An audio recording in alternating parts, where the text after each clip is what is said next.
Ya, dialog kita kembali lanjutkan, kita ke Pak Heri. Pak Heri, satu sisi bahwa Presiden juga harus menjaga wibawa KPK dan juga wibawa dia sebagai Presiden. Sisi lain dia juga harus menjaga wibawa PDIP dan juga wibawa dari DPR. Nah, kemarin kalau Anda lihat, wibawa yang mana yang kemudian tidak terakomodir, yang akan merasa sakit hati dan kemudian akan menyerang Presiden Jokowi ke depannya? Ya, kalau bahasa sakit hati mungkin Mbak Ria nggak setuju gitu ya. Ya, menurut saya yang muncul kecewa lah mungkin ya.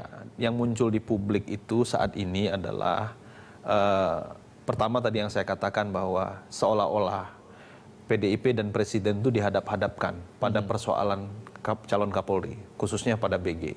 Dan PDIP itu terlambat mengantisipasi itu.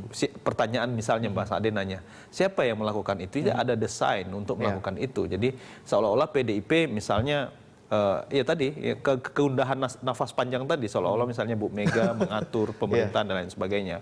Nah, itu berulang. Menurut saya PDIP harus melakukan sebuah penanganan khusus ke depan. Kalau tadi komitmen untuk mengawal pemerintahan Jokowi selama 5 tahun, maka peristiwa-peristiwa semacam ini tidak terulang agar PDIP tidak dirugikan. Nah, sekarang kan misalnya muncul lagi di publik gelombang berikutnya adalah PDIP kecewa dengan keputusan Presiden. Jadi kalau ditanya tadi siapa yang paling kecewa saat ini terlihat di publik, ya PDIP gitu loh. Karena publik sudah nangkap gitu, seolah-olah Pak BG itu keinginannya PDIP gitu. Jadi rangkaian peristiwa, rentetan itu peristiwa itu berkepanjangan. Nah, ini menurut saya pada akhirnya yang dilematis dalam situasi ini gitu ya. Presiden pasti akan diapresiasi sekarang. Kenapa diapresiasi? Karena sudah mengambil keputusan dan keputusan itu bisa jadi tidak sesuai sesuai ya, bukan tidak sesuai, sesuai dengan keinginan publik. Nah, saya sempat mengatakan begini, Mas. Sebenarnya pasca pra-peradilan itu momentum kalau Presiden mau lantik, momentum kalau mau lantik. Kalau tidak mau lantik ya kemarin-kemarin jangan dilantik gitu ya. Artinya karena PN Jakarta Selatan sudah memutuskan. Artinya kan secara hukum. Yang saya ingin katakan begini, apapun lah banyak orang kemudian mengatakan soal hakim Sarpin, lalu kemudian itu kan misalnya melampaui kewenangan, banyak sekali kritik. Tapi apapun pengadilan memutuskan itu misalnya, artinya kan secara personal clear gitu. Misalnya seperti itu, ya. Lalu kemudian Pak Presiden tidak berhadapan dengan PDIP. Nah, tapi kan keputusan ini diambil untuk apa? Untuk trust. Sebenarnya kalau kita bicara dari perspektif teori psikologi massa, trust publik itu kan sudah mulai agak reda tuh sebenarnya setelah PN Jakarta Selatan memutuskan itu. Berbeda ketika misalnya Mas BW ditangkap. Itu kalau Presiden... Trust publik terhadap siapa? Iya, terhadap Presiden. Misalnya tetap melantik BG misalnya. Kalau pada saat penangkapan Mas BW ya Presiden habis itu menurut saya ya. Tapi kalau setelah putusan PN Jakarta Selatan, kalau misalnya Presiden ingin melantik sejalan katakan dengan partainya, itu resiko trust publiknya tidak begitu besar. Ada, tapi mungkin dari teman-teman aktivis yang selama ini memang berada di belakang KPK. Tapi Anda melihat bahwa keputusan Pak Presiden ini kemudian mengembalikan trust publik terhadap Presiden Jokowi sendiri? Ya paling enggak saat ini iya, saat ini kan redanya itu kan karena diselamatkan oleh momentum.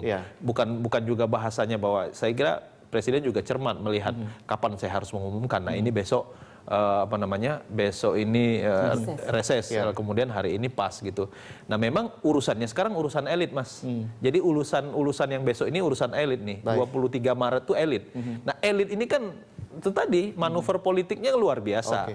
Nah, tinggal lagi apakah Presiden. Nah, ini saya menjadi tanda tanya begini, saya ulangi lagi begini.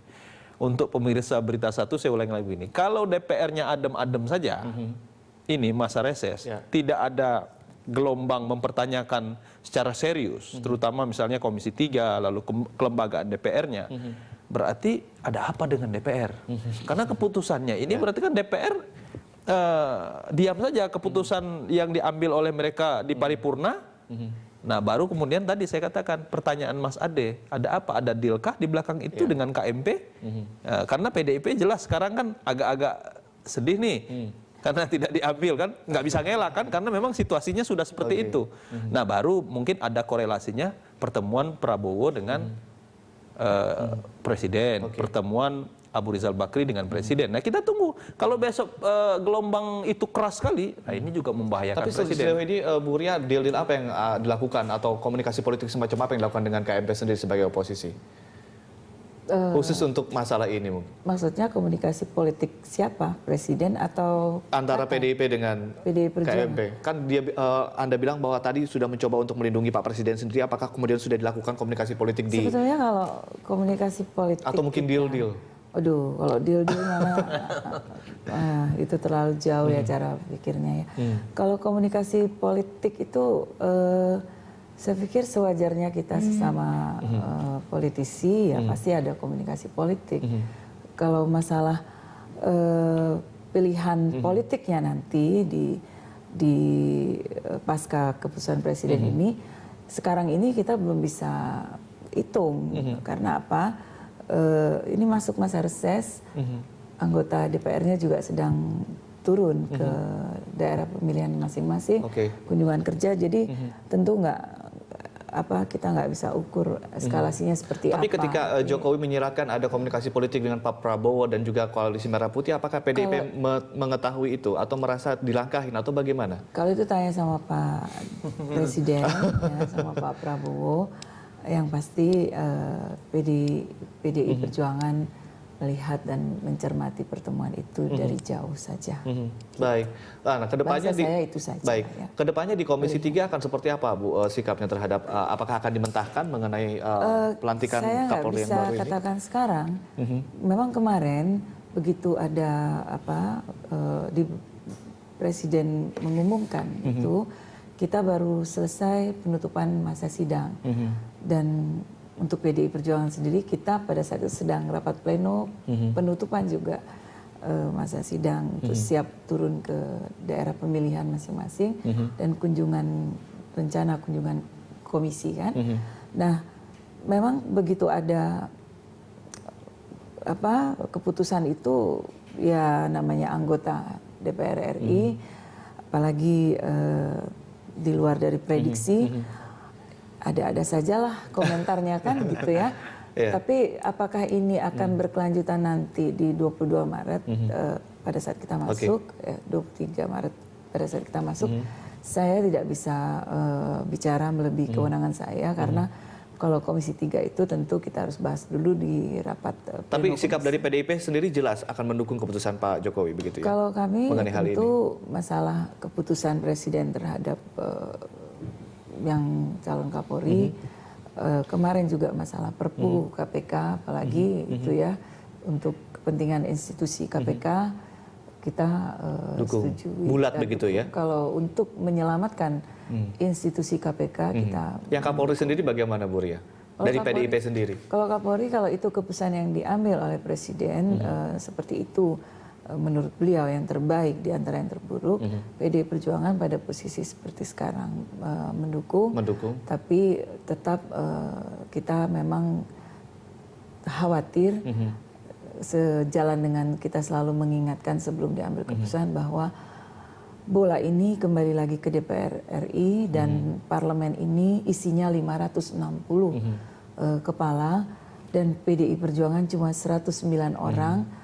Satu kepala saja isi kepalanya berjuta-juta pemikiran mungkin. 10 saja, nggak usah sampai berjuta-juta Mas. Satu kepala 10 pemikirannya yang kalau misalnya ada yang berbeda tentu bisa dibayangkan seperti apa. Ada yang mengatakan bahwa ini akan berat.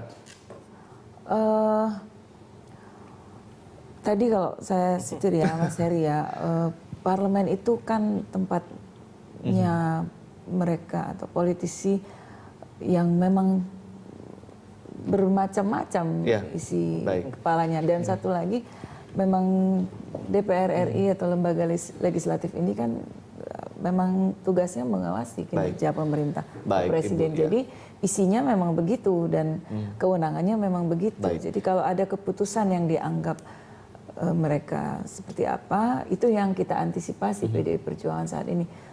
Tapi bagaimana nanti ke depannya kita tunggu tanggal 22 sesudah masa reses. Baik, Bu Ria, Pak Heri, tahan dulu, kita masih punya satu segmen, kita akan sambung lagi dan pemirsa tetaplah bersama kami.